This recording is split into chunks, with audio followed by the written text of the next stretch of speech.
Guess what? No change.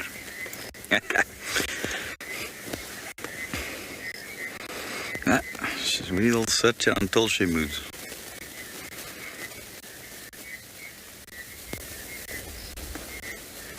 You know what? It's still a leopard, and we still be glad that we have an opportunity to watch it, even though it's sleeping. It's still a leopard. You know, it's.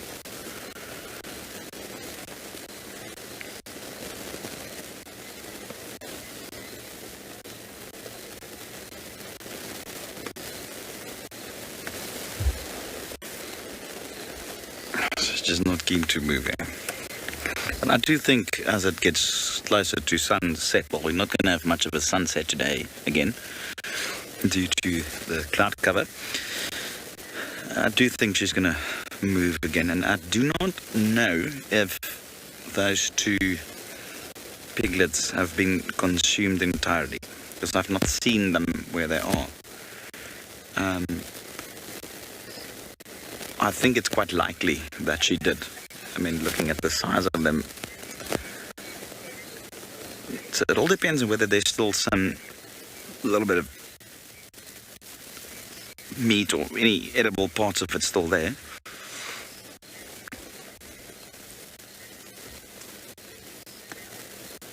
And other than that, she might actually sleep well into the night and then only move. Quite difficult to predict.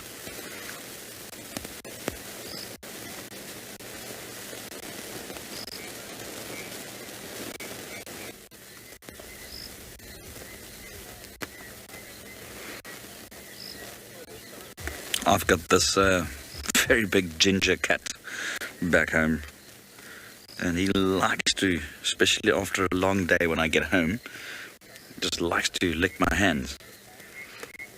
And probably that saltiness, probably from the sweat or something, I don't know. When I work in the bush when I'm not here at Wild Earth, anyway, you know, I'm still got the farm to go work on, a lot of cattle work and stuff. But anyway,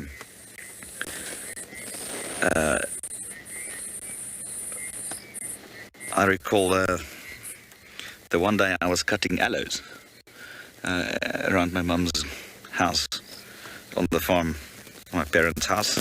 Got this whole sort of lane of aloes, and I was just trimming them a little bit. So obviously my hands were very bitter. And because aloes, we know, have got this, fresh aloe. It's got a lot of bitter substances in their, in their juices. And you should have seen the face that my cat pulled when I came home, and he like so overjoyed, so he can lick my hands. And that first lick, you could see, this is not something is not right here. And he just went away and he went to one of the kids to go and lick their hands.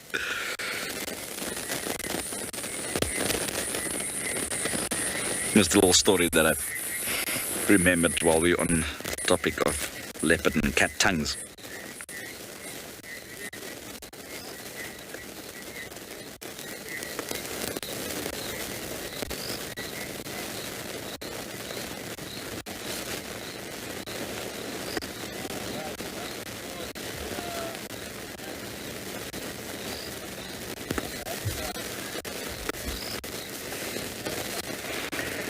Hi, Piano.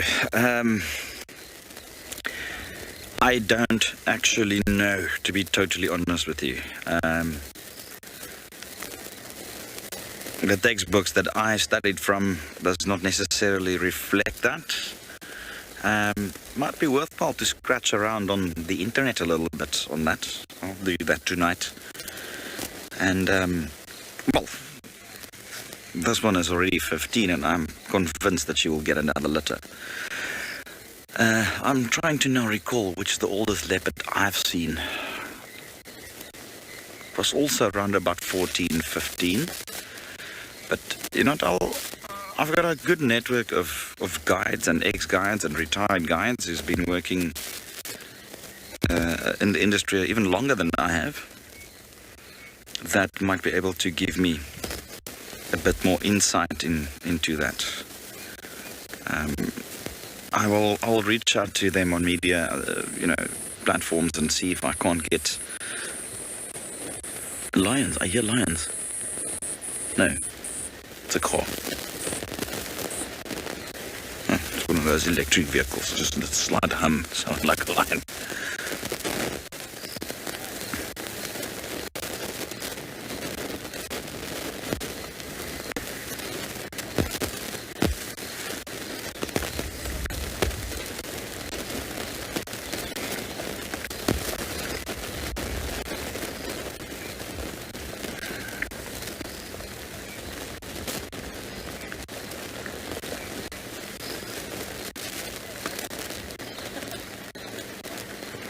Hi, a lion kid. Awesome name. I like that name of yours. Anyway, wants to know how do we know how old a leopard is, right? I often look at several sort of. I usually start with general appearance. If you look at a very old leopard like Thandi, you can see the ears are a lot of cuts in there. You know, you can see even the fur here around the neck, it's becoming a bit more scruffy. Dewlap, the older they get, the more that dewlap on the throat will hang, and that's obviously more pronounced in males.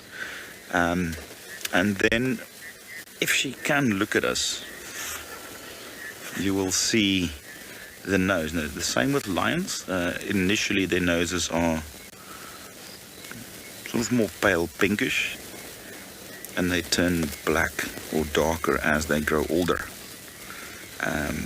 One can also, if you can see the canines, when they're older they tend to become a lot more yellow and a lot more blunt, not as sharp and white as the younger leopards. And then history of the animal. I mean, here in the Sabi Sand,